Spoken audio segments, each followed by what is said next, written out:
இனிய உறவுகளே, அன்பு உறவுகளே, இனிய வணக்கங்கள். வேலைக்கு சேர்ந்திருக்கான் ராமு. எம்எஸ்சி படிச்சிருக்கான். வேலை கிடைக்கல பாவம். அவங்க அம்மா அப்பாவை காப்பாற்றணுங்கிற ஒரு வேகம், ஒரு எடுச்சு, வேற ஒன்றும் அவனுக்கு ஒன்றும் தெரியாது. கல்யாணம் ஆகலை இன்னும். வயசாகிடுச்சு, 25, 26, 27 வயசாயிடுச்சு. ஒரு பத்திரிகை ஆஃபீஸில் எப்படி யார் மூலமோ ஒரு வேலை கிடைச்சி போய் சேர்ந்தான். செய்தி சேகரிப்பாளரா போய் சேர்ந்தான். அந்த எடிட்டர் கூப்பிட்றாருன்னு உடனே அம்மா கொடுத்த தயிர் சாத்தியும் அந்த பரண்டை தொக்கையும் சாப்பிட்டுட்டு அறக்க பிறக்கம் ஓடி வரான். என்னமோ ஏதோ ஐயா கூப்பிட்றாருன்னு சொல்லி அப்படி சில்லுன்னு அந்த கதவு ஏசி ரூம் கதவை திறந்து உள்ள வந்தா, வய உனக்கு ஒரு முதல் வேலை ஒன்று கொடுக்கட்டுமா? நீ என்ன பண்ணுறன்னா, இந்த நடிகர் பேரை சொல்லி அந்த நடிகரை பற்றின விவரங்கள்லாம் கலெக்ட் பண்ணேன். இல்லை நடிகர் மன்றம், நடிகர் மன்ற தலைவர், இவங்களை பற்றின விஷயங்களை கொஞ்சம் கலெக்ட் பண்ணிட்டு வா. நாளைக்கு பேப்பரில் போகிறதுக்கு வேறு விஷயம் இல்லை, உன் பேரும் அதில் வரும், போ அப்படின்னாரு. சரி சொல்லிட்டு அங்கே ஒரு நடிகர் பேர் அவர் சொல்ல அதை குறிச்சிக்கிட்டு நேராக அவரை பார்க்கறதுக்காக போகிறான். அங்கே போனால் 1008 கெடுபிடி ஆட்கள், ஒன்றும் வீட்டு பக்கமே எட்டி பார்க்க விட மாட்டேங்க. இங்கே இருக்கிறாருன்றான், அங்கே இருக்கிறாருன்றான், அங்கே இருக்கிறாருன்றான், தெரியல. சரி, ரசிகர் மன்ற தலைவர் அது பார்க்கலான்னு சொல்லிட்டு அந்த ஏரியாவோட ரசிகர் மன்ற தலைவர் அவரை போய் பார்க்கலாம் அப்படின்னு சொல்லிட்டு அங்கிருந்து நேராக வரான். அந்த ஏரியாவோட ரசிகர் மன்ற தலைவர் ரமேஷ்னு பேர். அங்கே வந்து ரமேஷ் எங்கே இருக்காங்க அப்படி விலாசம் கேட்டு போகிறான். அது ஒரு வாடகை வீடு. அந்த வாடகை வீட்டில் அவங்க அம்மா ஏதோ வீட்டு வேலை செய்யறதுக்காக போயிருக்கு. அப்பா இல்லை. அப்படியே விசாரிக்கிறான், எப்படி அவர் பார்க்கலாமா, முடியுமா முடியாதான்னு தெரியல. தம்பி ஒரு பெரியவர் வந்தார், தெரியல முடியுமா முடியாதான்னு தெரியல. ஆட்டோ ஓட்டுறான் அவன், வாடகை ஆட்டோ தான் ஓட்டுறான். அவங்க அம்மாவுக்கும் உடம்பு முடியல, சீக்கு.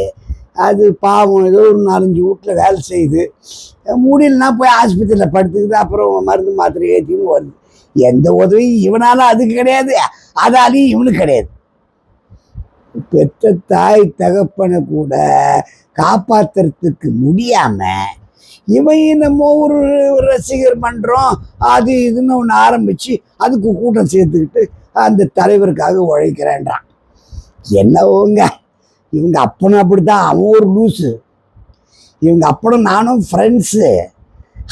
அந்த காலத்தில் டிஆர் ராஜகுமாரி தான் நான் கல்யாணம் பண்ணிக்குவேன்னு ஒரே அடம் பண்ணுறான். கல்யாணம் பண்ணா நான் டிஆர் ராஜகுமார் தான் பார்ப்பேன், வேற யாரும் கல்யாணம் பண்ணிக்க மாட்டேங்கிறான். அலிபாபா 40 தடவை பார்க்கணும். ஒரு சினிமா பைத்தியம். குடி வேற, சூது வேற. வீட்டை அழிச்சான், மாட்டை அழிச்சான், எல்லாத்தையும் அழிச்சான். பாவம் அவன் பொண்டாட்டி போய் வீட்டில் வேலை செய்யுது. இந்த பையன் பொறுப்பு இல்லாமல் ஒரு ஆட்டோ ஓட்டுறேன், படிக்க அனுப்பிச்சா போக மாட்டேங்கிறான். படிக்கல, ஏதோ ஒரு ஆட்டோ ஓட்டுறேன்னு சொல்லி போய் அந்த ஆட்டோவும் ஓட்டுறது கிடையாது. எங்கேயோ போய் அந்த தலைவருக்கு நான் கட் அவுட்டுக்கு பாலாபிஷேகம் பண்ணுறேன், தேனாபிஷேகம் பண்ணுறேன்னு சொல்லிட்டு இங்கே அலைஞ்சிட்டு இருக்கா. அந்த ரசிகருக்கு அந்த ரசிகர் மன்றத்தை உருவாக்குறதுக்காக பாடுபடுறான். நான் பாவம் ரசிகர் போடுற ஷூ, அவர் நடக்கிற நடை, அவர் வெளிநாட்டில் ஆடுற டான்ஸு, அந்த காதலி கூட அந்த பார்க்கில் ஆடுற டான்ஸு, கல்யாணம் ஆன பின்னாடி காதலி கூடி ஆடுவார், பொண்டாட்டி கூடி ஆடுவார். ரசிக்கிறதுக்கு ஒரு கூட்டம் இருக்கும்போது யாரு கூட ஒன்னாலும் ஆடலாம் அப்படின்னு ராமு சிரிச்சுட்டா. ஐயா ஐயா ஐயா இருங்க ஐயா, நீங்கள் பெரியவராக இருக்கீங்க, சினிமா பற்றி நான் நினைக்கிறீங்க. என்னங்க சினிமா, அது ஒரு மாயைங்க. அவன் பழப்புக்கு அவன் நடிக்கிறாங்க, அவன் பவுடர் போட்டு நடிக்கிறான்.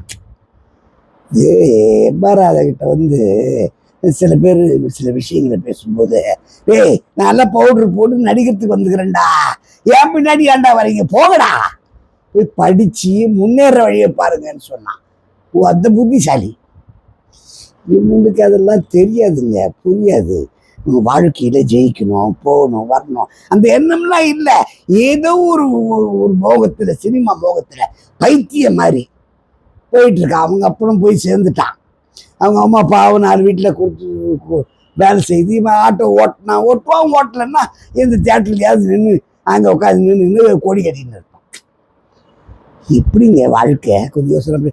நானா கூட அவனை கூப்பிட்டு உட்கார வச்சு பேசுனேன். ஏன்டாடி என்ன குடும்பத்தை பாடுறா, அவங்க அம்மாவுக்கு உடம்பு சரியில்லை, நேரத்துல இருமி கிடக்குறான்னா அதுக்கு எப்பவுமே தான் இருமினே கிடக்கும். அதெல்லாம் நான் என்ன பார்க்க முடியும்? எங்க தலைவருக்கு நான் கட் அவுட் கட்டணும், அது கட்டணும் ஓடுறான். லூசு பைய என்ன பண்றது? நான் அப்பனையும் பார்த்துக்கிறேன், இவனையும் பார்த்து பெரிய வித்தியாசம் ஒன்றும் கிடையாது. காலம் மட்டும்தான் மாறிக்குது. அப்படியே தான் இருக்கானு இந்த பயிர். என்னத்தை பண்றது? இவங்கெல்லாம் சேர்ந்து ஒரு கோயில் கட்டுறான்றான். அவன் வேலையை அவன் பார்த்துட்டு போக வேண்டியது தானே. அது அவன் வேலை. அவன் நடிக்கிறதுக்காக வந்திருக்கிறான். நடிச்சா அவனுக்கு காசு லட்சங்கள்ல. இந்த பையன் ஆட்டோ வாடகை ஆடை ஓட்டுறான், அதை கூட ஒழுங்கா ஓட்டுறது இல்லை. கிடைச்ச காசை வீட்டுக்கு கொண்டு கொடுக்குறான்னா அதுவும் கிடையாது. அது கொண்டு போய் ரசிகர் மன்றத்துக்கு செலவு பண்ணிட்டு என்னமோ கடக்கிறான் போங்க. என்னமோ என் மனசுல பட்டது சொன்னங்க. நான் வயசான, நானும் ஒன்றும் புத்திசாலி, இவங்க அப்பவும் கூட நண்பனா இருந்தேனே தவிர. ஆனா நான் குத்துனமா நான் ஒரு மில்லில் வேலை செஞ்சுட்டு அது ரிட்டையர்ட் ஆகிட்டேன். 2 பசங்க இருக்காங்க, ஏதோ பார்த்துக்கிறாங்க, பிரச்சனை இல்லை. ஏழை தான், நான் ஒன்றும் பெரிய பணக்காரன் இல்லை, ஆனால் நான் நிம்மதியாக இருக்கேன்.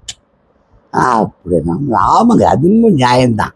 அது அவனா கூப்பிடுறான். ஏங்க கொஞ்சம் யோசனை பண்ணி பாருங்க. அவனா கூப்பிடுறான், வாடா வாடா வாடான்னு. இவங்களா போய் விழுதுங்க. இவங்களா போய் ஏதோ ஒரு கவர்ச்சியில விழுதுங்க. விழுந்து எங்கேயாவது போய் அதை போய் பைத்தியமாய் திரியுதுங்க. நம்ம வேலையை நம்ம பார்க்கணுங்க. நம்ம குடும்பம் இருக்கு, நமக்கு பின்னாடி குழந்தைகள் இருக்கு. அவங்களுடைய எதிர்காலங்கிறது நான் போடுற நடையில் தான் இருக்குது. நான் முன்னேறி சரியா இருந்துச்சுன்னா பின்னேறி சரியா வரும். அப்ப சரியில்லை, புள்ள ரசிகர் மன்ற தலைவரா இருக்கேன். இந்த ரசிகர் மன்ற தலைவருங்கிறது ஏதோ இவருக்கு கொடுத்த மெடல் மாதிரி வச்சுக்கிட்டு இருக்காரு. 10 பைசாவுக்கு பிரயோஜனம் கிடையாது. அப்படி அவங்க அம்மா பாவங்க. அது பாவம், நான் வீட்டில் வேலை செய்து பாவம், இருமீன இது ஆஸ்பத்திரிக்கு போது நான் கூட பார்த்தேன்னா கொஞ்சம் ஏதாவது உதவி செய்யணும்னு நினைப்பேன். எனக்கு கூட பிறக்காத ஒரு தங்கச்சின்னு வச்சுங்களேன், அண்ணான்னு குரல் கொடுக்கும். அப்படி உருகி போயிடுவேன் நான். என்னடா இது, நம்ம நண்பனுடைய மனைவி இப்படி இருக்காளே, புள்ள இப்படி இருக்குது, என்ன பிரயோஜனம்? என்ன அப்பனும் சினிமா பைத்தியம், புள்ளியும் ஒரு சினிமா பைத்தியம்.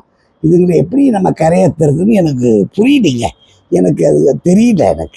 எனக்கு அதுக்கான காரணமும் எனக்கு புரியல. என்ன பண்றதுங்க? இவங்களை திருத்த முடியாது, அவ்வளவுதான். ஆனா ஒண்ணு, இப்ப பாருங்க, இவன் ஆட்டோ ஓட்டுவானான்னு கேட்டா அவன் ஆட்டோ ஓட்ட மாட்டான். அதை விட்டுட்டு எங்கேயாவது போய் ஒரு பேனர் கட்டிட்டு இருப்பான், அதுக்கு பாலபிஷேகம் பண்ணிட்டு இருப்பான், தேர்னபிஷேகம் பண்ணி இவன் நினைச்சிட்டு இருக்கான். இவனுக்கு பெரிய கிரீடம் எடுத்து வைக்க போறான். ஒரு மண்ணாங்கிட்டையும் கிடையாதுங்க. யாரும் எதிர்பார்க்கல. ஒரு சில நடிகர்கள் எடுத்துக்கோங்க, எனக்கு ரசிகர் மன்றம் வேண்டாயா, போயா வேலையை பார்த்துட்டு, அவங்க வேலையை பாரு, அவங்க குடும்பத்தை போய் பாருங்கன்றான். இது நியாயமான விஷயமா இல்லையா? என்னமோ தெரியலீங்க. காலம் கலிகாலம். நம்ம சொன்னா எடுத்துக்குவானுங்களா? வேலையை பார்த்துன்னு சொல்லிட்டு போயிட்டே இருக்காங்க. என்ன பண்ண சொல்லுங்க பார்ப்போம் அப்படின்னு இருக்கும்போது ஒரு அம்மா தலைவரி கோரமா வருது. சரோஜா காய் செத்து போச்சாங்க. இன்னொரு சொன்னார், எங்க அவங்க அம்மா இல்லை, நீங்க பார்க்க வந்தீங்களே, இந்த ரசிகர் மன்ற தலைவர், அவங்க அம்மா ஆஸ்பத்திரியில் செத்து போச்சான். இவர் போனத்தை பார்க்க கூட இவர் போவாரா மாட்டாரான்னு தெரியல. ஏன்னா அவ்வளோ வேலை அவருக்கு, பாவம். இப்படி இருக்குங்க காலம். இந்த பைத்தியத்தை வச்சுக்கிட்டு என்னங்க பண்ண முடியும்? கொஞ்சம் யோசனை பண்ணி பாருங்க. வாழ்க்கையில ஜெயிக்கணும், வாழ்க்கையில நம்ம வாழ்க்கையை நம்ம வாழணும். இன்னொருத்த வாழ்க்கையை நம்ம வாழ முடியுமா? அவன் ஷூ போட்டுக்கிறான், அவன் ஸ்டைலா ட்ரெஸ் பண்ணிக்கிறான், அவன் பண்றான்னா அவன் பொழப்புங்க. இன்னைக்கு ஒருத்தோடு நடிப்பான், நாளைக்கு ஒருத்தோடு நடிப்பான், இன்னைக்கு ஒருத்தோடு வாழ்வான், நாளைக்கு ஒருத்தோடு வாழ்வான். வாழ்க்கை என்ன? உனக்கு என்னப்பா விதிக்கப்பட்ட விதி? உன்னுடைய பிழப்பு என்ன? அதில் கவனமாயிரு. ஆட்டோ ஓட்டு தப்பில்ல. எந்த தொழில் வேணாலும் செய், திருடாத, போய் சொல்லாத. அதுல கவனமாயிரு, அதுல முன்னேறு. அம்மாவை காப்பாற்ற முடியாது தாய், பாவம் அதை காப்பாற்றி செத்து போச்சு. திரும்ப வருமா? ஒரு பெத்த தாய் திரும்ப வருமா? வராது.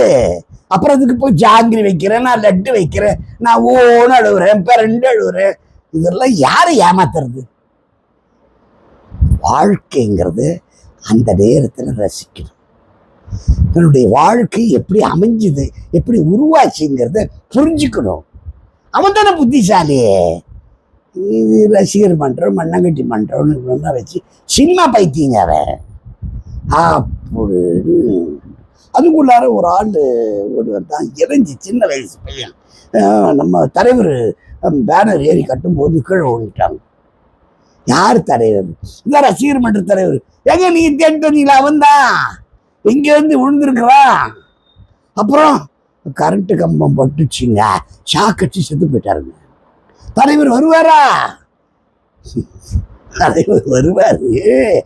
இப்போ நீங்க போய் ஒரு மாலையை போட்டு போங்க, நானும் பின்னாடி வரேன்னு சொல்லிட்டு இந்த பெரியவர் போனார். காலங்கள் அப்படி இருக்கு. சினிமா பைத்தியங்கள் நிறைஞ்சு இருக்கு. இது மாறணும்.